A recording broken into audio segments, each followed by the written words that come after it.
Assalamualaikum warahmatullahi wabarakatuh. Perkenalkan, nama saya Hilal Dermawan dari Kesulda Sipanam. Di sini saya akan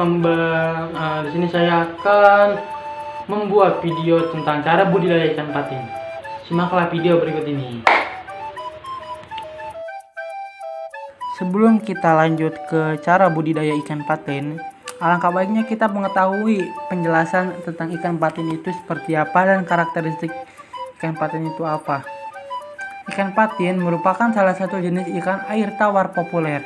Ikan patin memiliki bentuk tubuh memanjang berwarna putih perak dengan punggung kebiruan.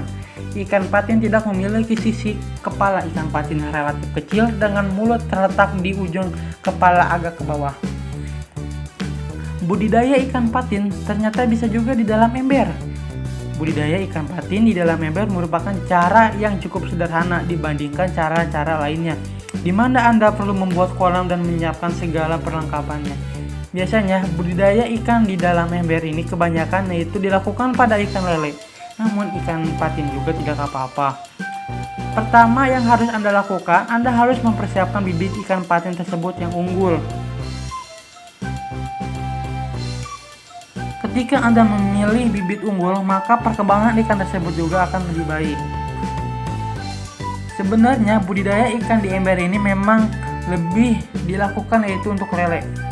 Mengapa? Karena pada tempat yang terbatas tersebut, lele masih bisa tetap bertahan, bahkan tanpa harus sering diganti air.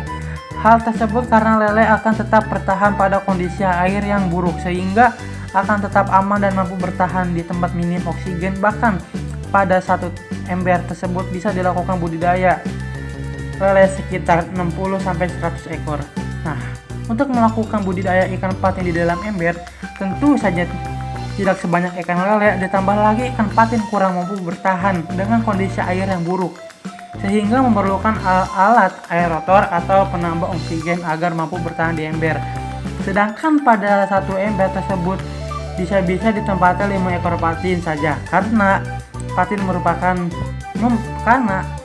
membutuhkan media luas. Oleh sebab itu, agar ikan mampu berkembang dengan baik di dalam ember tersebut, maka perlu dilakukan pembersihan secara berkala.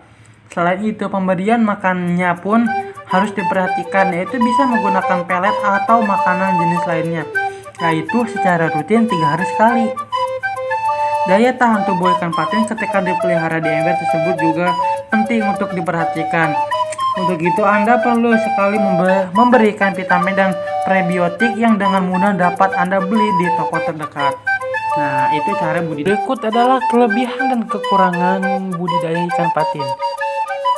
Kelebihannya, lebih mudah untuk membantu dalam ketersediaan konsumsi ikan patin, dapat menambah penghasilan lebih besar, bahkan bisa rekrut karyawan untuk mengurangi tingkat pengangguran.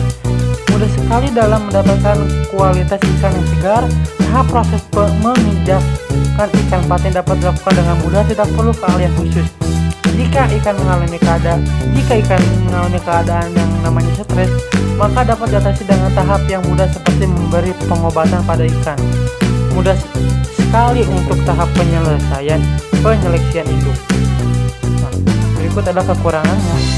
Keuntungan untuk harga pakan benih lumayan susah untuk dicari.